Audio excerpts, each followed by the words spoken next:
The phone rang before dawn. A private number. I answered, voice raw, already knowing the sound would carve into me. "Your niece," the officer said. "Hit and run. She didn't make it."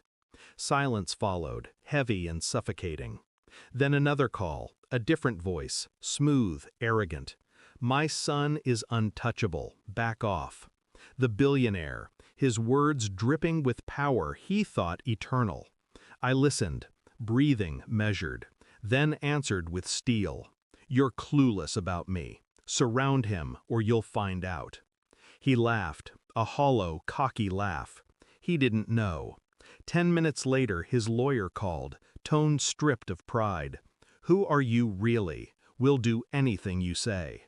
And in that moment I felt it, the quiet shift of control, the storm bending to me.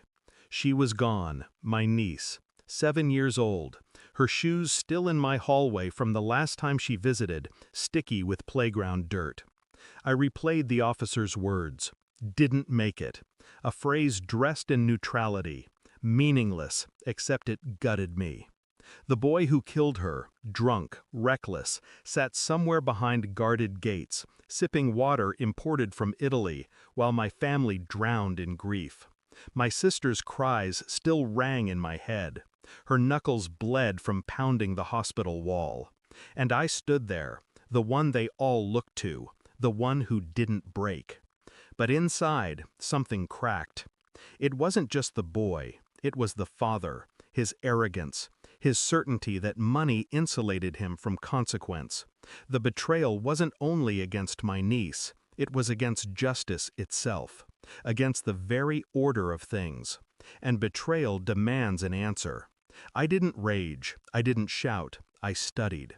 His son's name buried under layers of legal invisibility, but not invisible enough. The internet forgets nothing. I built a map. Names, dates, indulgences, the boy's history painted in DUIs scrubbed clean, victims silenced by settlements, police reports that vanished like smoke. And then the father's empire. Charities designed to launder reputation, boardrooms where judges sat as honorary advisors, media outlets bought piece by piece. I saw the pattern. Not wealth, but rot.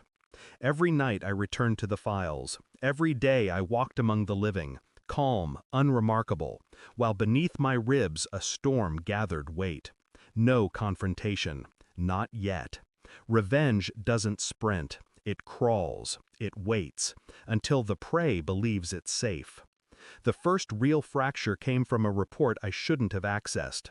Blood alcohol content. The boy was 3 times over the limit. Covered up within hours. I dropped the file on the billionaire's desk. He looked at me, pale beneath his tan. "You don't understand." I cut him off with silence, just watched. The silence broke him more than words. His jaw worked, his hands trembled. He was a man who'd always spoken, always dictated. Now he couldn't read me. "You want money?" he asked finally. "Name the price." I leaned forward, calm. "It isn't money, it's truth." The truth arrived the next morning. Front-page headlines. Exclusive footage leaked, his son staggering, laughing, seconds before impact. The world saw, and it didn't look away. Stocks collapsed. Shareholders screamed for his resignation. The empire he'd built with decades of deceit began to crumble in hours. I sat across from him once more. This time, no lawyer, no entourage, just a man unmasked. He whispered, "You destroyed us." I didn't correct him. He had destroyed himself. I was only the mirror. The funeral was quiet, small, honest. My sister clutched her daughter's toy rabbit until her fingers went numb. I stood beside her, not as savior, not as hero, just as someone who had seen the cost of silence and chosen to make noise. The billionaire disappeared from headlines within months, swallowed by disgrace. His son vanished into rehab, stripped of privilege. But I didn't follow their stories, because I wasn't seeking justice anymore. Justice is clean. What I wanted was ruin. and I got it. As the grave dirt fell, I looked down at the small coffin, not for closure, not for peace, but to make a promise. The world bends for men like him until it doesn't, and I am the one who makes it break. I walked away from the grave, not lighter, not freer, just colder, carrying the knowledge that in the quiet war between power and truth, I had won. Thanks for watching. Don't forget to like, share, and comment. Subscribe now to Cheating Stories Insight World for more amazing stories.